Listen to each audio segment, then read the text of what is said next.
All right, guys, what's going on? Welcome in. So, Jets Cardinals this weekend. Jets flying to Arizona to take on the first place Cardinals. Cross country trip here. Obvious must win situation. You look at the AFC, and there are a ton of teams that are just winning and they're not looking back, right? The Baltimore Ravens, the Kansas City Chiefs, they're still undefeated. The Buffalo Bills, the Pittsburgh Steelers. You have the Denver Broncos at 5 wins. You have the LA Chargers at 5 wins. You have the Houston Texans. Yes, we beat them last week, but still a 6-win team. Very, very difficult conference, to say the least.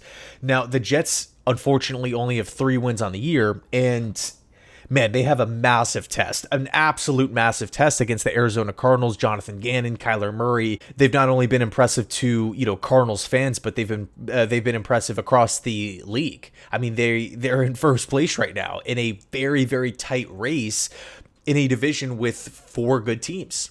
The Seahawks have a handful of wins. The Rams have a handful of wins. They're finally starting to get healthy.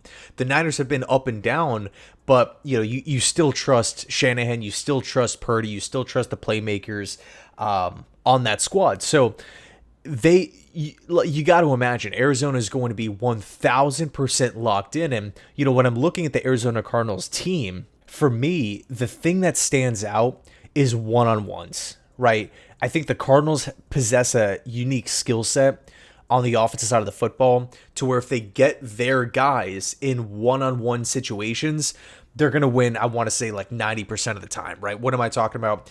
Think about Kyler Murray in space with a linebacker charging at him, right? Or a defensive tackle or defensive end off the edge trying to bring Kyler Murray down. And it's just those 2 guys in open space. Who's going to win the battle? Probably Kyler Murray. Think about Marvin Harrison on the outside, right? One-on-one coverage, take your pick, right? Go route, curl route, outside back stroke. You feel like Marvin Harrison is just going to get the nod. He's going to get the edge on that one-on-one matchup almost every single time. Trey McBride is another one. Whether it's one-on-one coverage with a safety, whether he's going up against a linebacker, whether he is, already has the football in his hands and he's moving forward, or he's turning around and trying to, advance the football, and there's one player there in space. I like Trey McBride's chances of continuing to move forward or fall forward with the football. James Conner's another one, right? Think about the stiff arms in open space. James Conner's a very difficult back to bring down when it's just that corner coming from the outside. So again, I think really, and that it kind of reminds me of like a college philosophy, on the offensive side of the football. Not saying that that's how the Cardinals like to play, just a unique thing that I feel as though stands out every time I watch Arizona. But before we go further here, I did want to give a special shout out to SeatGeek, today's video sponsor, the #1 rated ticketing app that's out there, right? They have over 70,000 live events ranging from NFL, NBA, right? NBA just started, hockey, concerts. Like there's so much on there, right? And they have this rating system, which I talk about it every time, but I love it. It's a 1 to 10 rating scale. 1, 2, 3, that's the not so good deals. 8, 9, 10, those are the better deals. And it's color coded and everything. So you just punch in whatever game you want to go to.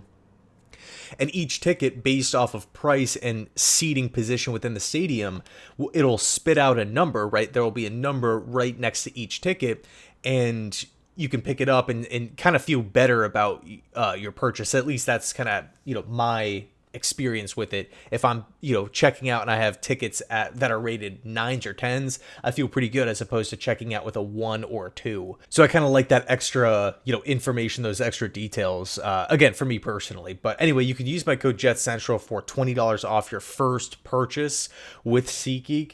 And thanks again for sponsoring the video. This is a very good rushing attack. They're top 10 in numerous statistics at rushing the football. Again, Connor has a big part of that. Kyler Murray has a big part of that. The offensive line has a big part of that.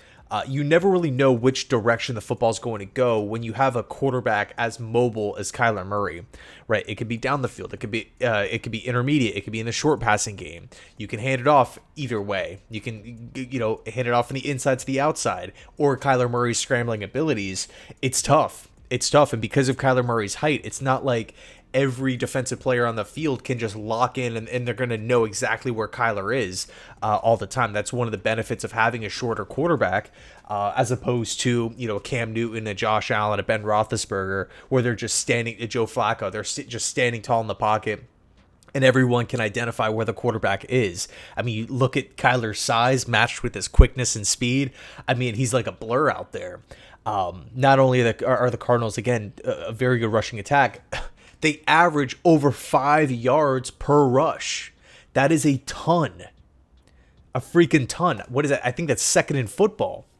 So you look at the New York Jets' weakness of this defense, there's kind of two glaring issues: tackling and run defense. So, from that standpoint, the matchup doesn't bode well for New York on the defensive side of the football. But like we talk about with this Jets team every single week, outside of last week with the Houston Texans, although it wasn't perfect, the Jets have beaten themselves.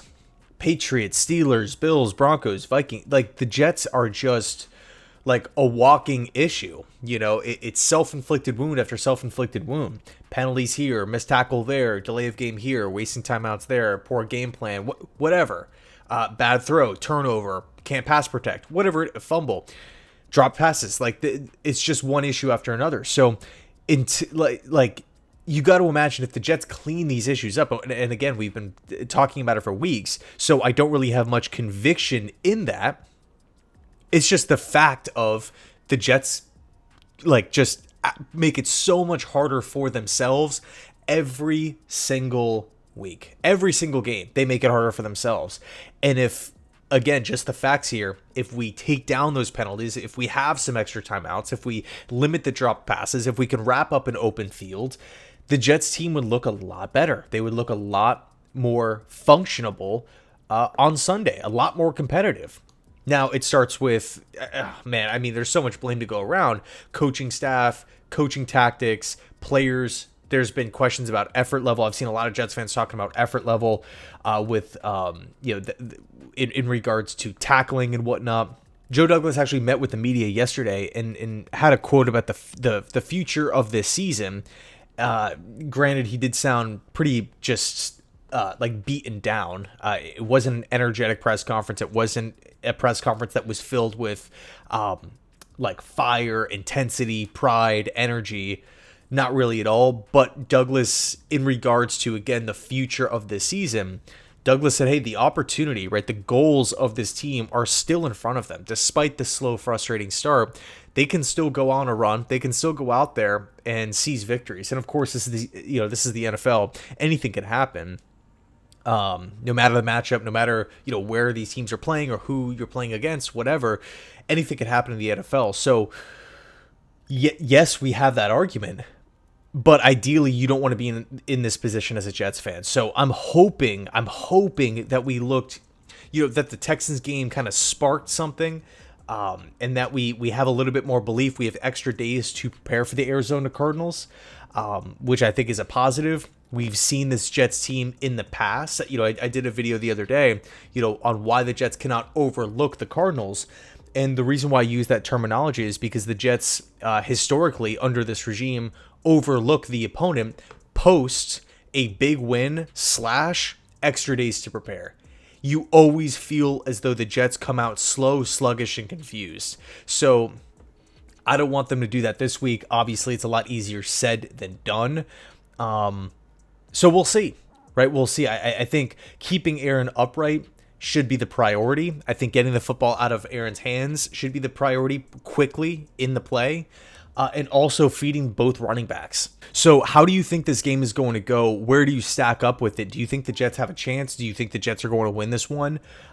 It's going to be tough. I can easily see this game coming down to, last 5 minutes of the fourth quarter and something goes down, whether it's a team making a stop, a team turning the ball over, a team getting in the end zone, a game-winning field goal position, right? This to me has tough matchup written all over it. So anyway, let me know your thoughts down below. Thanks so much for watching. I appreciate you guys. And as always, go Jets.